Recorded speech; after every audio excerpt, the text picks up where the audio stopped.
Back in July, we made a decision to invest in something rare out here. Not a tool or a fence post, but rest. We bought the Lay-Z-Spa Helsinki with my tax return money. It cost $1,500 for a chance to soak, unwind and soften the edges of long, hard days. But before we could use it, we had to build something solid for it to sit on. So we built a temporary deck under our shed veranda, strong, level, but not permanent.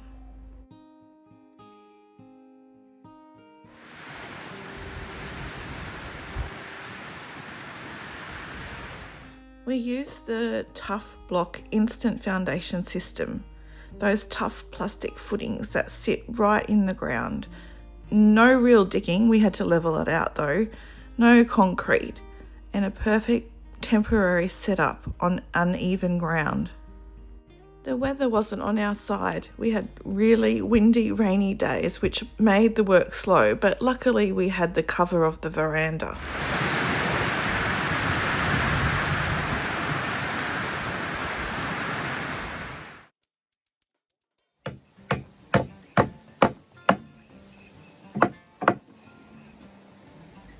Once we had the frame completed, then we laid down some marine plywood and secured it with decking screws. Paul also sealed every join and screw hole with silicone to keep moisture out. We finished with a non-slip safety sticker along the edge, just a simple way to prevent slips when the deck's wet.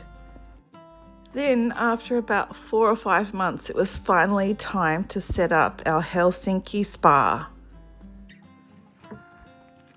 Spa controls, temperature, and then you'll be able to see that from the spa, and then cup holders so we can have a cup of tea in the spa.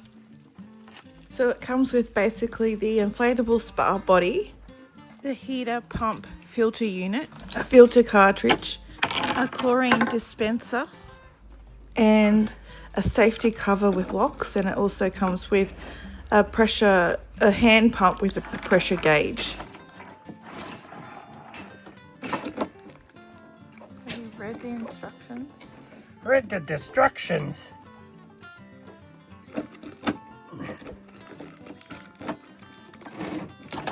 Of course I have.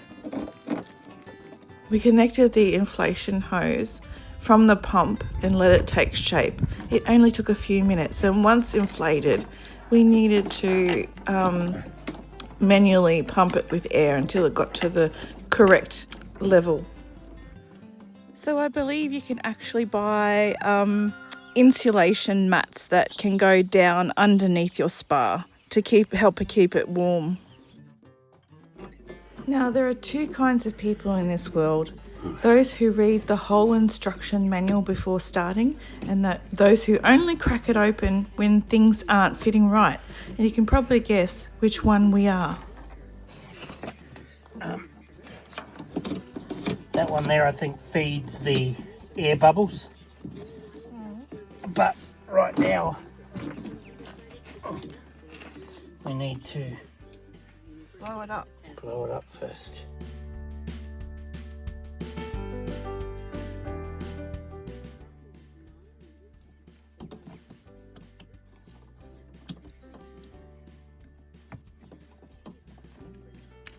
Don't just press all the buttons. Have you read the instructions?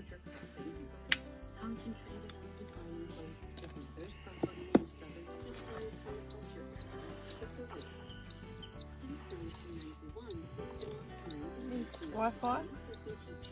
6 CF.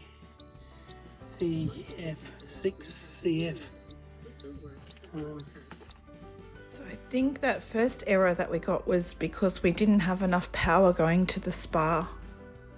You can get all these extras and accessories that go with this spa as well. There's seats and there's headrests and drink containers and a shade cover and all sorts of other things that you can get.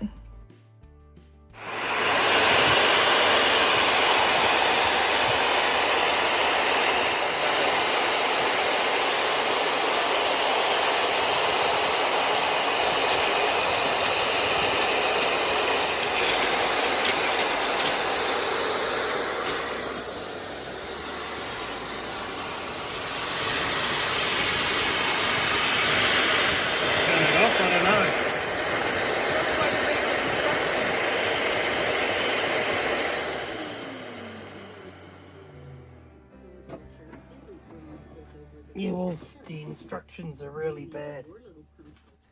So I think to inflate the spa properly, you need to use the pump's inflation function for about 3 minutes. This gives the spa its basic shape and structure. And then you finish inflating it by hand using the manual pump, bringing it to the correct PSI, which I think was between 6 and 10 PSI. This step is really important because too soft and the walls won't support properly. They'll be too soft. And then if you do it too firm, you risk overinflating, especially with the temperature changes outdoors. So take your time here and inflate gradually until it reaches the correct pressure. And I believe that there's also an inner valve that you can switch off so that the air doesn't escape when you're trying to inflate it.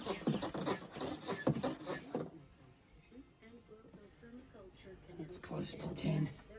But as soon as And now to inflate the lid. The lid is inflatable and it has child-resistant locks on them to keep the cover down. Where do you do that?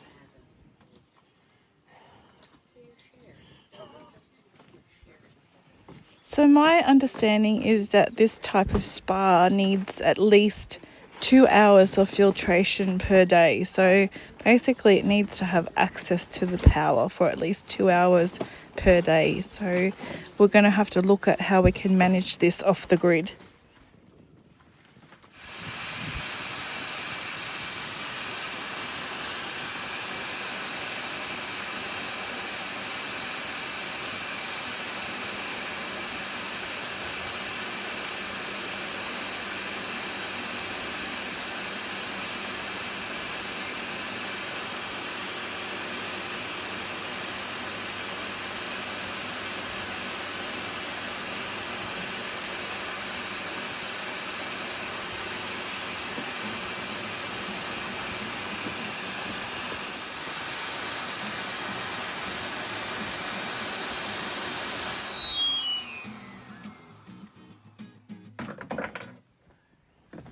Flip it over.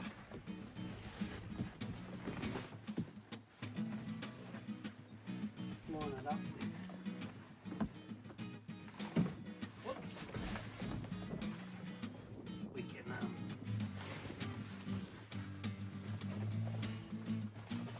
We can just open one up and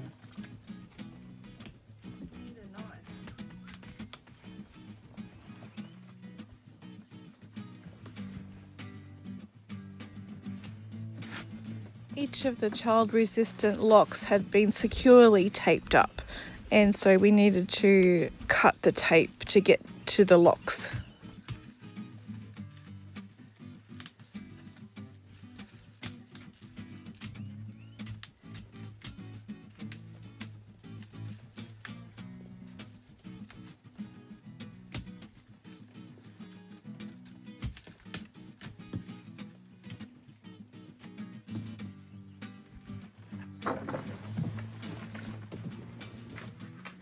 So then we attach the lid securely to the spa.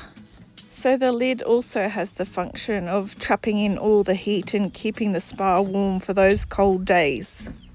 So the next part of this project is constructing a proper spa fence.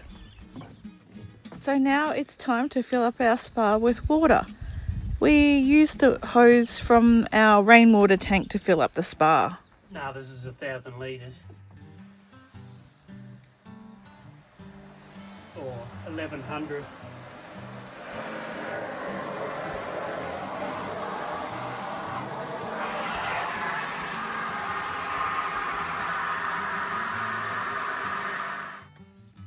And once the spa was filled, it was time to get the chemistry right, because clean water isn't optional. We use the AquaSpa chemicals, which are designed specifically for spas, and they're chlorine and bromine free sanitizers. So now when the day's work is done and the sun dips below the horizon, we can climb into the water with the garden around us, endless views, glowing sunsets and even stars overhead, all outdoors, all off-grid.